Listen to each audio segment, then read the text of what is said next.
Come Together Up podcast.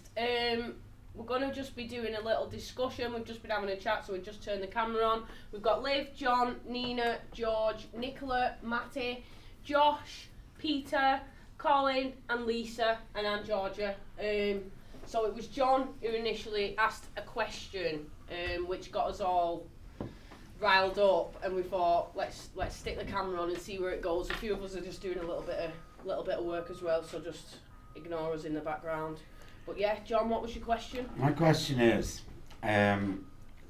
all through my life I've heard the word addiction, alcoholic, and I'd say most, not recently, but over maybe the last 40 years, where drugs are sort of been the addiction as well. Whilst I came into recovery, people started to say, when they talk about my past as an alcoholic, I've now chosen the word to use is an illness. I was ill. And I'm wondering what shift those boundaries from being, you're an alcoholic, you're a drug user, as opposed to now you are ill. And I struggle with it, understanding why suddenly where's the illness word come from. Yeah, I agree it's an illness, but I don't understand why we've become ill, where we were commonly known as addicts. That's my question. I can't get it.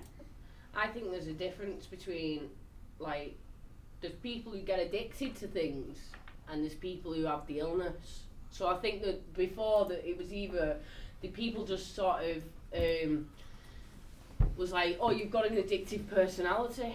Do you know what I mean? And I think it was just as time's gone on and with the depths of what were sort of addiction and alcoholism and whatever else where it takes you to, you know, and the definition of a disease, which, you know, they say like the disease of addiction, the definition of disease is incurable, progressive and fatal, because there's no cure for addiction.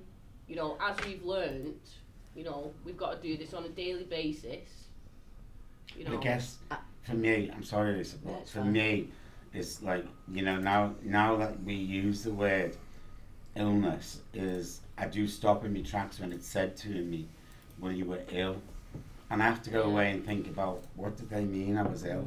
Well, you've got to think of it like this. Alcohol and drugs are a symptom of the illness. Like, the disease of addiction to me means so much more than drugs, and I can go back and look at my childhood, even before I started taking drugs, and I can acknowledge that there was ways that I acted when I was a child that a lot of my peers didn't, like in primary school, and it's like that self-seeking behaviour, having to have all the attention. I've got an older brother as well, and like I've spoken to him since finding out I suffer from an illness that goes back to when I was a child, and even he said like he didn't get a word in edgeways. Like from like the age of 3 onwards, I was just the centre of attention, everything was about me, and that's when I thrive. So I think I'm kind of saying like I can go back to like even before I started taking drugs, and now I know that it is an illness. I can acknowledge that there's areas in my life before drugs even come into the picture where it's kind of like, do you know what, my life makes sense now. Why I acted in them ways makes sense. And I really agree with Georgia as well, because a lot of my peers from when I was growing up who used to take drugs from me, they can go out Friday through to Sunday, absolutely smash drugs, and then go and do a job on Monday. That wasn't me. I just could not do that. I couldn't. And I think the illness part of it came in for me is when you look at, like you said, your situations and from years ago, because I didn't know obviously until I was in adulthood, but I suffered with bulimia when I was a child, and I used to go to the shop and just buy loads of sweets and stuff, shovel them in and then make myself sick. So I always had this illness, I suppose, where I couldn't deal with things and I didn't know how to deal with them, so I was pushing it down with anything, you know. It was like food, and then as I got older, like in less school, it became drugs and alcohol, but there was always something I tried to use, whether that was playing up or trying to get, you know, it was something to fill a void in me. And I think that's where the illness comes in. Some people take drugs because they like using drugs or they like to drink or things like that, but I think with an addict, it's we can't stop, you know, because when we stop, then other things come into play, you know, like our heads and our do you know, we can overthink things to a point where it wrecks our head, you know, and things like that. And I think that's where the illness comes in. I guess what I'm saying in that respect is, as there being a shift in the dynamics between saying I'm an alcoholic, which to me is a dirty word, was growing up, you're an alcoholic, therefore you're out there, you're on the streets, to the point now where I'm now ill, and is society accepting the drugs and the alcohol addiction rather than as an addiction but more as an illness? Is it moved that way where it's more acceptable in society to say that person's not well, as opposed to you're in a the thing with that, mate, is it was classified as a disease like in America years and years ago. So like alcoholism, it's a contentious area of debate, this, isn't it? Because like you're talking about alcoholism, so, and then you're talking about recovery as something that is treated, that we treat alcoholism with.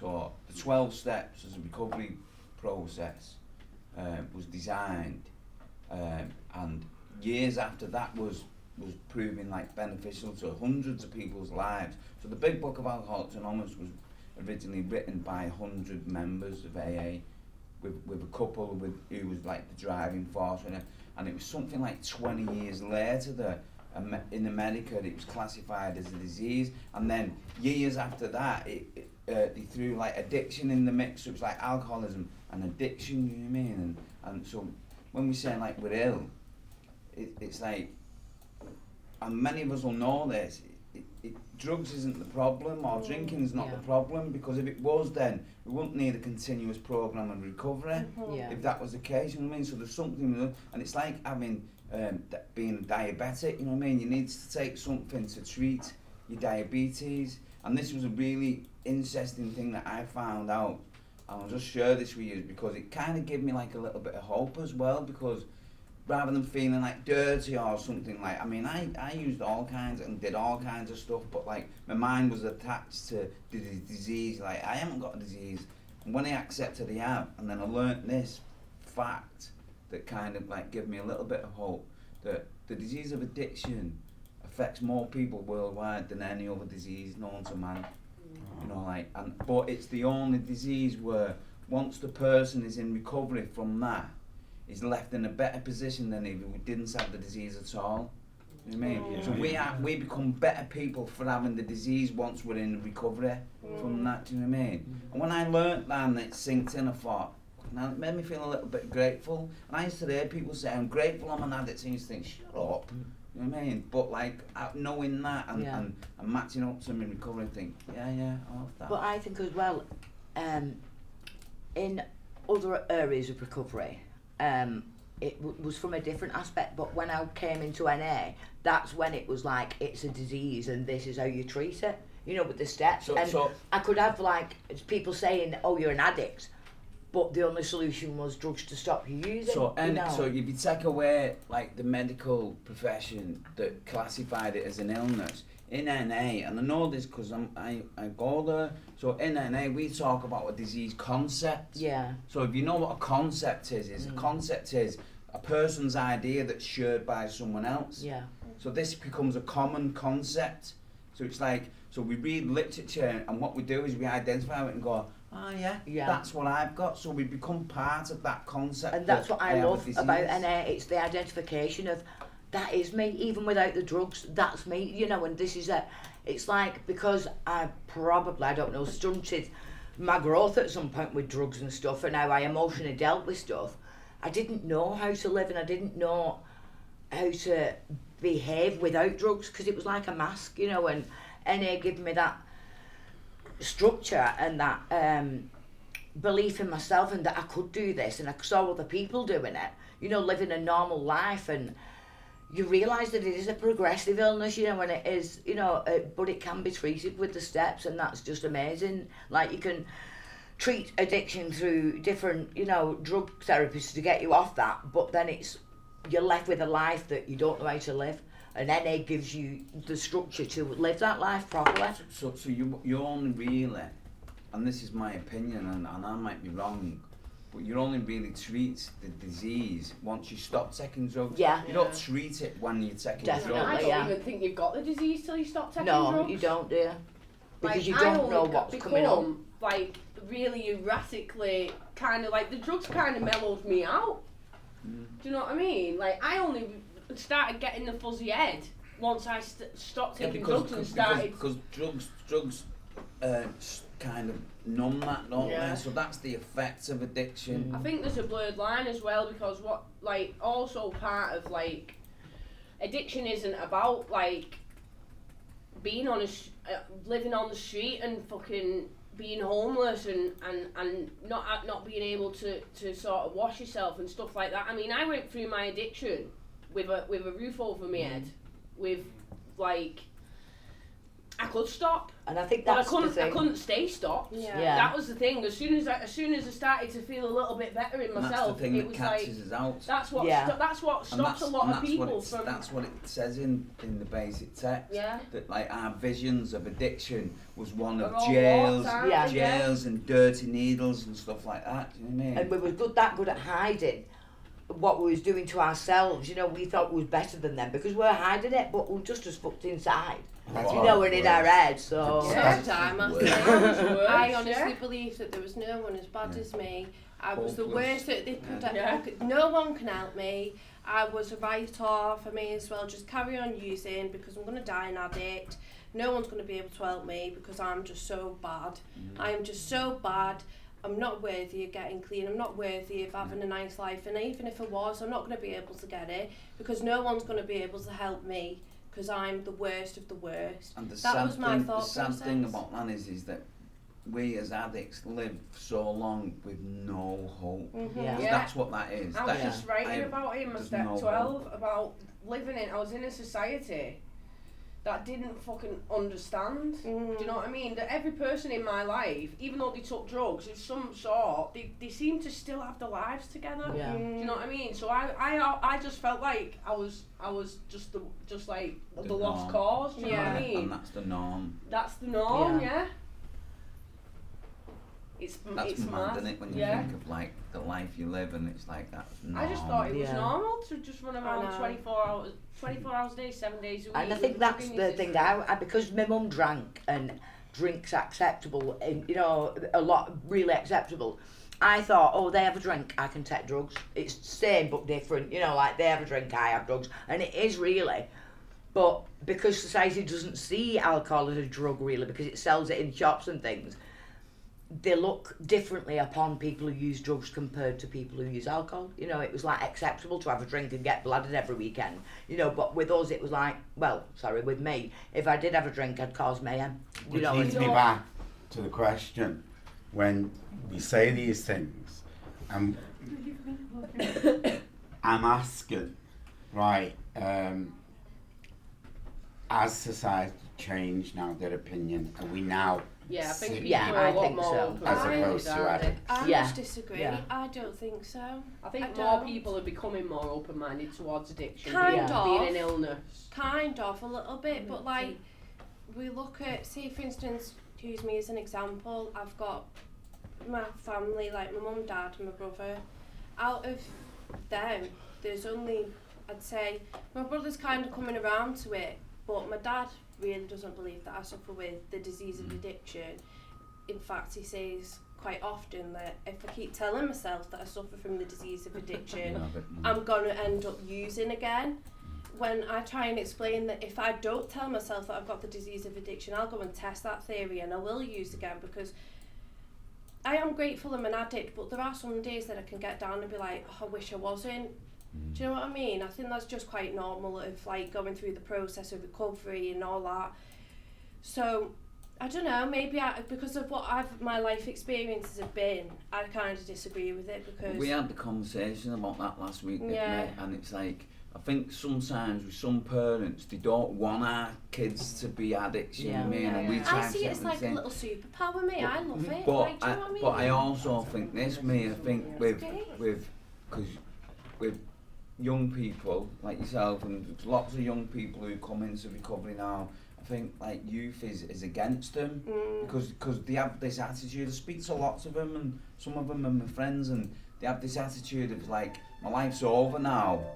You know what I mean? And they don't realise that we've been living without hope, and with just a little spark of hope, it's like, my life's not over. It's like, it's just beginning. I know. I used to think that massively. When I first come around, I was dead young, really young. I was 19, and it was like, I remember I seen this step work actually not that long ago. My first ever bit of step work I did, and it's like, well, what am I going to do in my life? I can't go out to nightclubs, can't go to festivals, can't pop a few pills and have a few bags of cat and a few bags of coke when I go to what am I going to do? And like, obviously I've grown up in NA, like not being clean for the most part of it, but I've grown up in NA, I've been around NA since I was 19. And now I'm 26, I have such a different outlook on life. Like, I really agree with what you're saying. My life is only just starting. It really is. Like, I don't have to worry about drugs, where I'm getting the money for my next bag, if I'm just going to die tomorrow, because that was my reality. I didn't know whether it was going to be that next bag that was going to kill me. And do you know what? Towards the end of my relapse, I was quite okay with that. It's like, if I die, at least I'm doing something I like, and that's what yeah. So if you reflect on that statement now, then you're in a better position now, having had the disease, being in recovery, than you would have been if you never had the disease at all. Yeah. Because without the disease, you'd have probably still been like going out at weekends, probably still letting people down to a degree, but not to the degree as you was. Yeah. You know what I mean? Yeah. I think it's quite a grim life that though, for like any young person to be going out every weekend, drinking so much, using drugs all the time. Like, that used to be like a dream at the end of my use, and I just wish that I could just go out at a weekend. But that has a knock-on effect then on your children and your children's children. I think it come the willingness for me come when Remy was born. Yeah. Because it was like, right, I don't want her to go through that's the thing, like, what keeps me coming back as well is because I've got two girls, like my eldest is 16, and I know what the world is like these days, and if they do get an addiction, I want them to know there's a solution. Do you know what I mean? And I've only just found the solution at 46. You know, I've been in like NA for nearly a year, and I just want them to know that you can. You know, doesn't end with addiction. You know, there is a way out of it, if that comes to it for them. And yeah, it's just.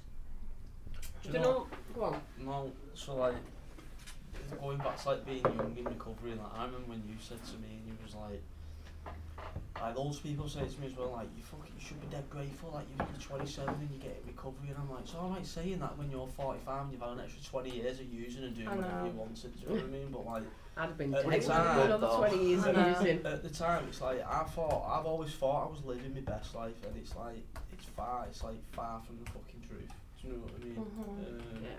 And it is difficult being so young, because you're seeing everybody going out who's like my age as well. They're still able to go out, but yet they've got a car, they've got a house, they've got missus, they've got kids, they all live together. And it's like, a lot of it stems from social media being like a bit of a false reality as well. But it's like, you can see them being able to control whatever they do. I can't do that. So that's acceptance, and that's accepting that they might not have what you've got. Yeah. It's not about that, you know what I mean? Comparison, it's like if you had any other illness, you know, you wouldn't necessarily look at someone who hadn't got it and be resentful towards them going, why, you know what I mean? Yeah. It's like, do you know what I struggle with nowadays? Being around people who are not addicts. I do, yeah, we're not on a That's program. what I'm at, like, I'm going to go to a group of people tonight and sit in a group of people of non-addicts and have like a discussion about stuff, and I'm dreading it, because I'm like, how am I ever going to identify with you? It is hard, yeah. But go on, we need to wrap it up now because we've been chatting on for like ages. But yeah, thanks so much for watching. Give us a like, share and subscribe.